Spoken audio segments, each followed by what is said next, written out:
வணக்கம் ஹலோடா. வணக்கம் நேயர்களே. வணக்கம் ப்ரோ. வணக்கம் ப்ரோ. ப்ரோ அது பாதிக்கப்பட்ட விஜய் மக்கள் பார்த்துட்டு போனாங்க. ஆமா, பாதிக்கப்பட்ட விஜய். ஆமா ஆமா கரெக்டாக தான் இருக்கும். ஆமா. ஸோ அதனால பாதிக்கப்பட்ட விஜயால அதனால ஒரு வீடியோ ஒன்று போக வைரல் ஆச்சு. நீங்கள் பார்த்துருப்பீங்கன்னு நினைக்கிறேன். அந்த பிணங்கள்லாம் கொண்டு வருது. ஆமா ஆமா ஆமா. அது விஜய் நோக்கி போகுது. எங்கன்னா சென்னை நோக்கி பலிபுரம், மகா பலிபுரம். ஆமா, ஆறுதல் வாங்குறதுக்கு போகுது. 41 பேர் இறந்தாங்கல்ல. ஆமா, அந்த பிணத்துக்கெல்லாம் ஆறுதல் வாங்குறதுக்கு விஜய் நோக்கி போற மாதிரி ஒரு வீடியோ. ஆமா, பார்த்தேன். ஆமா.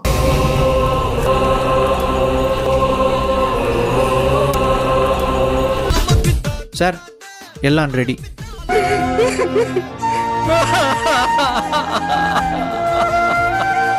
பெரிய தலைவலி முடிஞ்சது, போய் நம்ம வேலையை பார்ப்போம். கால் ஷீட் அமைந்தது, காட்சி முடிந்தது. சினிமாவில் அரசியல், அரசியலில் சினிமா. மாய பிம்பங்கள் நிலைப்பதில்லை. அந்த வீடியோல பார்த்தா அனில் கொஞ்சம் கதற ஆரம்பிச்சிருக்காங்க. ஒருத்தன் போடுறான் அதுல, என்ன இப்படி போடுற, என்ன இறக்கமே இல்லையா, என்ன மனசாட்சி இல்லாம ட்ரோல் பண்றீங்க, என்ன அதுல ஒருத்தன் சயின்டிபிக்கா கண்டுபிடிக்கிறான். இங்க பாருங்க, இதுல கூட உங்களோட ஆட்சியோட அவலம் தெரியுது. அங்க பாருங்க, ரோடு பேந்து கிடக்கு பாருங்க. பின்னாடி கீழே ஃபர்ஸ்ட் கமாண்ட், டே தற்குறி, Karur to Chennai national highway. National highway யார்கிட்ட குறை சொல்லுவ? நேஷனல் ஹைவே மத்திய அரசாங்கம் பார்க்க வேண்டியது. நேஷனல் ஹைவே அது கரூர் டு சென்னை ரோடு பாருங்க, பொழந்து கிடக்கான். பொழந்து கிடக்கா மோடிட்ட போய் சொல்லு, அங்க போய் சொல்லு, இங்க இருந்து சொல்ற. அதுக்கப்புறம் இந்த மனசாட்சி உள்ள பிணத்தை வச்சு அரசியல். யாரு பிணத்தை வச்சு அரசியல் பண்றா? இரக்கம் இல்லாதவர் தான் விஜய். விஜய் தான் பண்ணாரு. இரக்கம் இல்லாதவர் விஜய். நம்ம டேட்டாவோட பேசுவோம். ஃபர்ஸ்ட் விக்ரவாண்டி மாநாடுல சீனிவாசன் ஒருத்தர் திருச்சி மாவட்டத்துல விஜய் மக்கள் இயக்கமா இருக்கும் போது இருந்து வராரு. 18 வருஷமா இருக்காரு. ஒரு ஷெட்யூல் கம்யூனிட்டியை சேர்ந்தவர். பெரிய ஆதிக்கம் அவங்க அந்த கம்யூனிட்டில. அவர் சொன்னா கேட்கறதுக்கு ஒரு பெரிய கூட்டமே இருக்கு. அந்த மாதிரி ஒரு பெரிய ஜாம்பவான்னு. அது மட்டும் இல்ல, இந்த இடத்துக்கு வர்றதுக்காக ஒரு பல இன்னல்கள் ஒடுக்குமுறைகள்லாம் சந்திச்சுட்டு வந்தக்கூடிய ஒரு ஆளு நம்ம விசாரிச்ச வரைக்கும். அப்ப அவரு என்னன்னா, விக்ரவாண்டி மாநாடுக்கு முத ஒரு 3000 பேரை திரட்டுறாரு ஒரு பகுதிக்குள்ள இருந்து. அப்பனா அவர் எவ்வளவு பெரிய ஆளா இருப்பாரு. 3000 பேர் திரட்டுறாரு. அவர் பேச்சு கட்டுப்பட்டு வராங்கன்னா அவ்வளவு பேர் திரட்டுற ஆளு கார்ல வராரு. புசி போன் அடிக்கிறாப்ல, சீக்கிரம் வா அப்படின்னு. இவரு வேகமா அழுத்தவும் கார் ஆக்சிடென்ட் ஆகி இறந்துடுறாரு. அந்த தகவல் புசிக்கு போகுது. புசி தலைமையிட்ட சொல்லிச்சா இல்லையான்னு தெரியல. அன்னைக்கு மாநாடுல ஒரு இரங்கல் தீர்மானம் எதுவுமே நிறைவேற்றல. எதுவுமே இல்ல. பேக் ஃபயர் ஆயிரும்ல. இதுவே இரங்கல் பண்ணா சிங்கம்ல. சரி, பண்ணல, ஓகே. மறுநாள் விஜய் ஏதாவது நேர்ல போய் பார்த்தாரானா, பார்த்துக்க மாட்டார். விக்கிரவாண்டியில இருந்து திருச்சிக்கு அதிகபட்சம் ஒரு 4 மணி நேரம். அதிகபட்சம் 4 மணி நேரம் சர்வன் போயிடலாம்.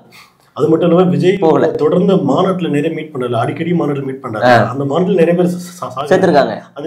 ஒரு இரங்கல் கூட்டம், ஒரு அஞ்சலி, ஒரு நேர்ல போய் பாக்குறது. அந்த குடும்பத்தை நான் பாத்துக்கிறேன், தத்தெடுத்து எதுவும் கிடையாது. பொதுவா தமிழ் சினிமால ஒரு நடிகர் ஒரு சைடு ஆக்டரா நடிச்சுட்டு நம்ம அறியப்பட்ட முகங்கள், இந்த குசும்புக்காரன் ஒருத்தர் கேரக்டர் ஒருத்தர், அவர் சமீபத்துல நோய்வாய்ப்பட்டு இறந்து போயிடுறாரு. அவருடைய ஒட்டுமொத்த செலவுகளையும் ஏத்துக்கிறதுக்கு முன்னின்று வராங்க. யார்? சிவகார்த்திகேயன் வராரு, சூரி வராரு, இன்னும் சில நடிகர்கள்லாம் வராங்க. இப்படி தமிழ் சினிமாவில இவர் மாதிரியான ஆட்கள் யாருக்காவது ஏதாவது ஒண்ணு அப்படின்னா ஆளா எல்லாம் வந்துருவாங்க. எங்களால முடிஞ்சது நாங்க பண்றோம், ஓகே நாங்க பண்ணித்தரோம் அப்படின்னு. அது மாதிரி சமீபத்துல கூட ஒரு காமெடி ஆக்டர், அவர் எனக்கு எந்த உதவியும் கிடைக்கலன்னு மருத்துவமனையில இருந்து பேசுவோம். பட்டுன்னு ஒரு சில நடிகர்கள்லாம் உள்ள போய் உதவி செய்யறாங்க. ஆனா விஜய் போனா மட்டும் அது தகவலா தான் வரும். ஏதோ ஒரு குழந்தை மருத்துவமனையில இருந்துச்சு, ஒரு பேசினாருன்னு தகவல். அப்படி எல்லாமே அப்படி தகவலா தான் வரும். இந்த மாதிரி மற்ற நடிகர்கள் கூட நடிச்சவங்க அவங்களுடைய ரசிகர்களுக்கு ஏதாவது ஒண்ணுன்னா, ஈவன் விஷால் அவரோட ரசிகருக்கு ஏதாவது ஒண்ணுன்னா உடனே ஓடிடுவார். அப்ப இரக்கமற்றவர் யாரு? இங்க வருது கேள்வி வருது. இவருடைய மாநாட்டுல இவருடைய ரசிகரா 18 வருஷமா இருந்தவர் இறந்து போனதுக்கு எந்த தகவலும் இல்லை. ஏங்க இதெல்லாம் ஒரு விஷயமா? சரி, திருச்சிக்கு முத சுற்றுப்பயணம் போறாரு. திருச்சியில போய் நின்று பேசுறாரு. என் கூடவே இருந்தா சீனிவாசன் 18 வருஷமா எனக்காக கட் அவுட் வைக்கிறது, பால் ஊத்துறது, போஸ்டர் ஓட்டுறது, என் படத்தை ப்ரமோஷன் பண்றது, எல்லா வேலைகளையும் செய்தது இங்க இருக்கக்கூடிய சீனிவாசன் அவர் தான். அவருடைய மறைவு என்ன ஒரு பெரிய இதுக்கு முடியாம இருக்கு அப்படின்னு ஒரு வார்த்தை கூட பதிவு பண்ணல. எவன் செத்தா எனக்கு என்ன, எனக்கு ஏன் அரசியல் முக்கியம், அவ்வளவுதான். கூட இருக்கணும் எழுதி தரல. தலைவரே, இந்த இடத்துல நம்ம ஒரு அசைக்க முடியாத ஒரு தூண் இருந்துச்சு தலைவரே, இங்க இதை பேசினா நல்லா இருக்கும். கூட இருக்கவன் லோக்கல் ஆளா இருந்தா பரவாயில்ல, ஜான் மாதிரி வெளியூர் ஆளு. அவருக்கு என்ன தெரியும்? அவனுக்கு சீனிவாசன் தெரியுமா, குப்பனை தெரியுமா, சுப்பனை தெரியுமா, இங்க அடிமட்டத்துல வேலை செஞ்சவனு தெரியுமா? இதுல நம்ம இன்னொரு விஷயம் பேசணும். இலங்கை தமிழர் பாதிக்கப்பட்டப்ப நிதி கொடுத்தாங்க ஸோ அதில் வந்து தலைவர் விஜயோட நிதி பார்த்தோன்னா 500 rupees. இது நம்ம சொல்லி ஆகும். ஏன்னா எந்த அளவுக்கு வாரி வள்ளலன்றது.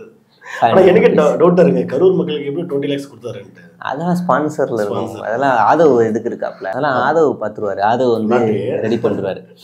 அடுத்து இன்னொன்னு, இந்த வீடியோக்கு இவங்க பொங்குறாங்க, இரக்கமற்றவருக்கு இது சாட்சி. இவரு சீனிவாசன் மட்டும் இல்ல, மாநாட்டிலேயே நிறைய பேர் உயிரிழந்திருக்காங்க. இந்த மதுரை மாநாட்டிலேயே நிறைய பேர் உயிரிழந்திருக்காங்க. விக்ரண்டி மட்டும் இல்ல, மதுரை மாநாட்டிலே உயிரிழந்தாங்க. தொடர்ந்து எல்லா மீட்ல அப்படிதான் இருக்கு. எதுலயுமே ஒரு ஆழ்ந்த இரங்கலை எதுவும் நேர்ல போய் சொன்னது கிடையாது. எதுவுமே கிடையாது, எதுவும் கிடையாது. ரெண்டாவது, அப்படியே அசூரன் படத்தை மேக் பண்ணிட்டாங்க.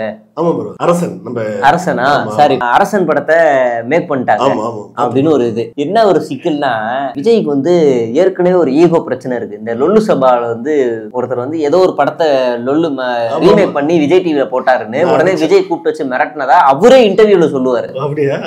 அதனால இது ஆச்சரியப்படுறதுக்கு ஒண்ணு இல்ல. இது என்ன நினைச்சிட்டாங்கன்னா, அரசன் படம் வெளியில வரும்போது நம்மள ட்ரோல் பண்ணிடுவாங்க. இது விஜய் கதரா விஜய் கதரா, இது ரவுடியோட ரவுடியோட கதைன்னு சொல்லிட்டு இருந்தாங்க. ரவியோ சிவாவோ ஏதோ ஒரு பேரு. ஆனா அது அழிஞ்சிரும், அது அழிஞ்சிரும். இப்ப இது நம்ம விஜய் கதரான்னு பிராண்ட் பண்ணிடுவாங்க. அதனால இப்பயும் முடக்கிடணும்னு நினைச்சு பண்ண வேலை என்னன்னா, இன்னும் ஆழமா பதிஞ்சிருச்சு. விஜய் கதை தான் உண்மையிலேயே வீடியோ போடுறாங்க, கஷ்டமா இருக்குன்னு போய் சிபி கிட்ட போய் முறையிடுறானுங்க. சிபி உண்மையிலேயே என்ன விசாரிக்கணும் அப்படின்னா, கேஸ் நீதிமன்றத்துல இருக்கு. குற்றம் சாட்டி இருக்கவர் இவர், குற்றம் சாட்டப்பட்டவர் ஆளுங்கட்சி, காவல்துறை, விக்டிம்ஸ் மக்கள். இந்த ஆளுங்கட்சியும் விஜய் மேல குற்றம் சாட்டுறாங்க அப்படின்னா இந்த ரெண்டு தரப்புமே குற்றம் சாட்டப்பட்டவர்கள் தான். விக்டிம் இவங்க, விக்டிம்கிட்ட தான் நிறைய விசாரணைகளை இப்ப மேற்கொள்ள ஆரம்பிப்பாங்க.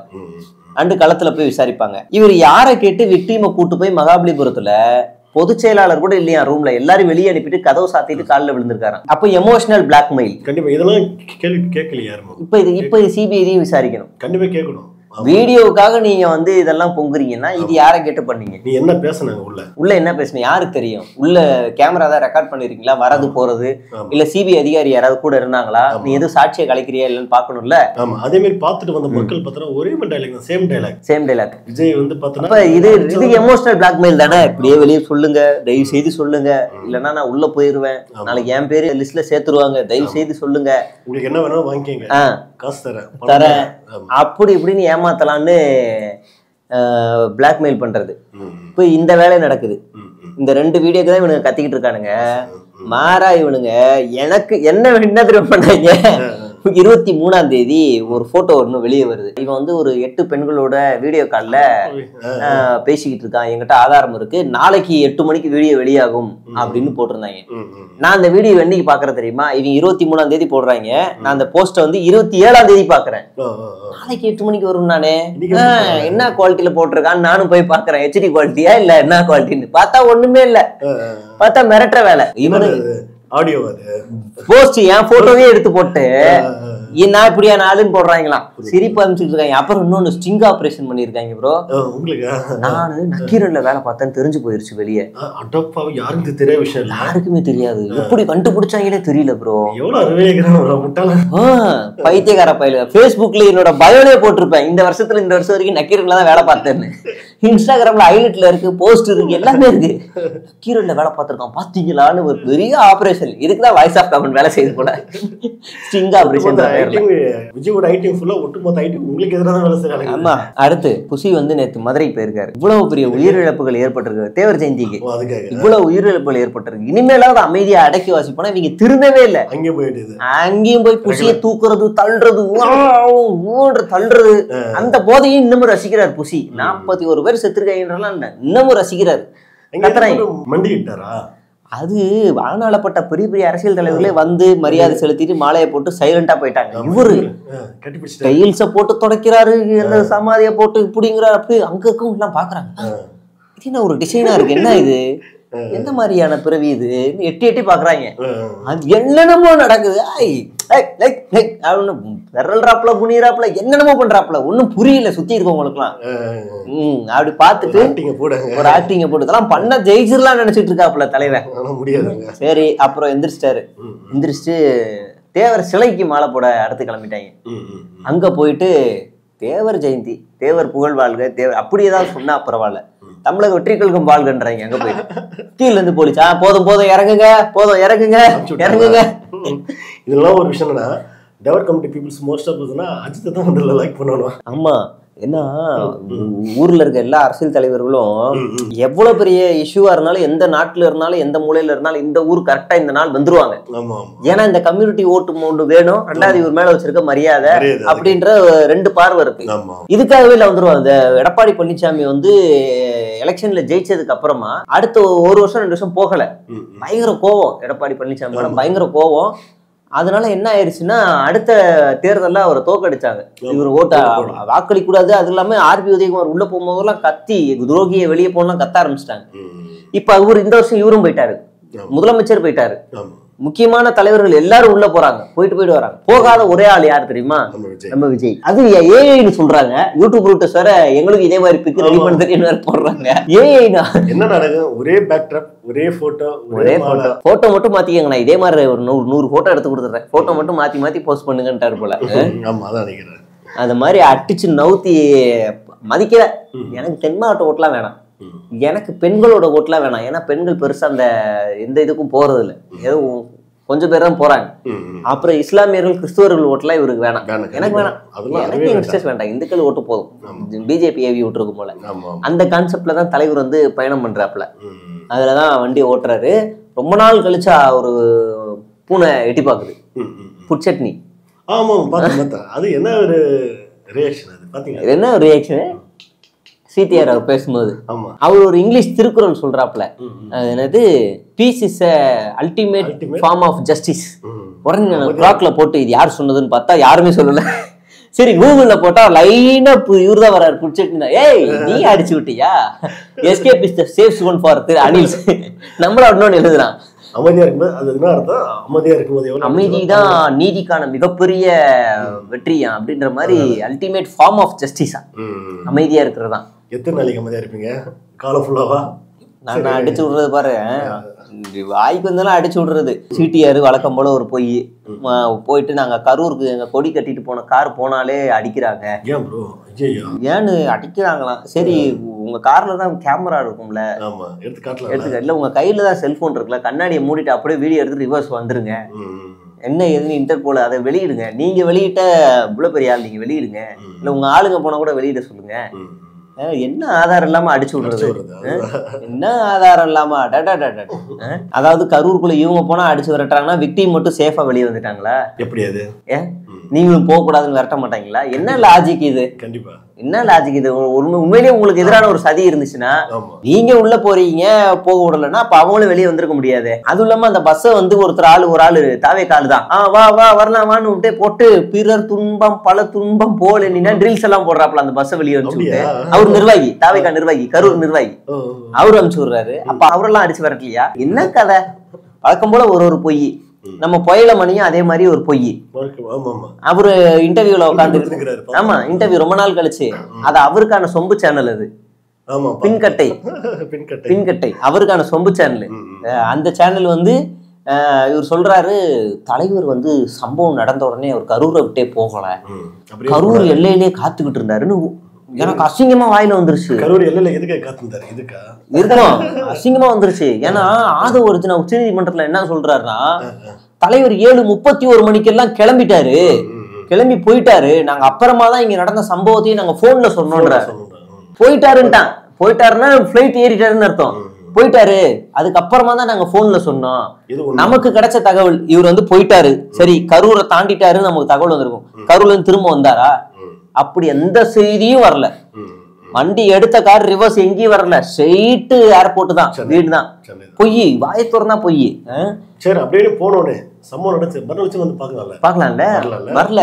பொய் 3 நாளா காணும் ஆளு. நீங்க ஒட்டுமொத்த ஊரையும் ஏமாத்துறாங்க, அடிச்சு ஏமாத்தி நவுத்துறானுங்க. பாப்போம் இந்த பூனைக்குட்டியை அடுத்து எப்போ போலாம் வெளியே வருது, என்னென்ன பேசுதுன்னு பாப்போம். சில பெண்களை பாக்குறப்போ கையெடுத்து கும்பணும்னு தோணும், சில பெண்களை பாக்குறப்போ அவங்க கூட பழகணும்னு தோணும், ஏன் சில பெண்களை பாக்குறப்போ காரிச்சு அவங்களோட வாழணும்னு கூட தோணும். ஓகே, இப்போ 3 பாயிண்ட்டுக்கு வருவோம். சில பெண்கள் இவங்க பெண்களை ஜட்ஜ் பண்றாங்க, பெண்களை இவங்க ஜட்ஜ் பண்றாங்க.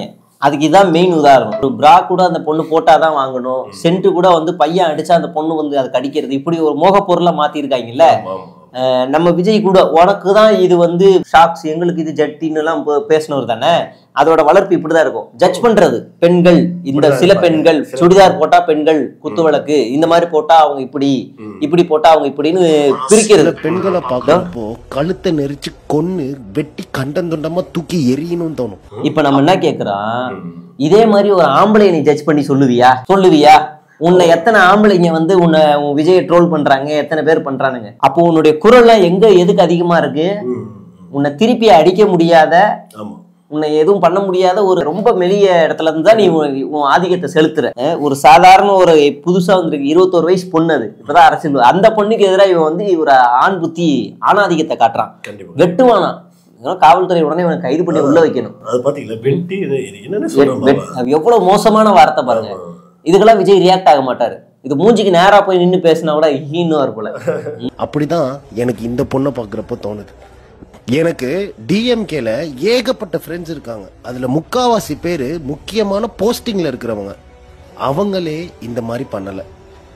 ஒரு மினிஸ்டருக்கு சொம்பு தூக்குற தேவையில்லாத ஒரு மூதேவி நீ இல்ல பாத்தியா? என்ன வார்த்தை சொல்ல வரா, என்ன வார்த்தை இது?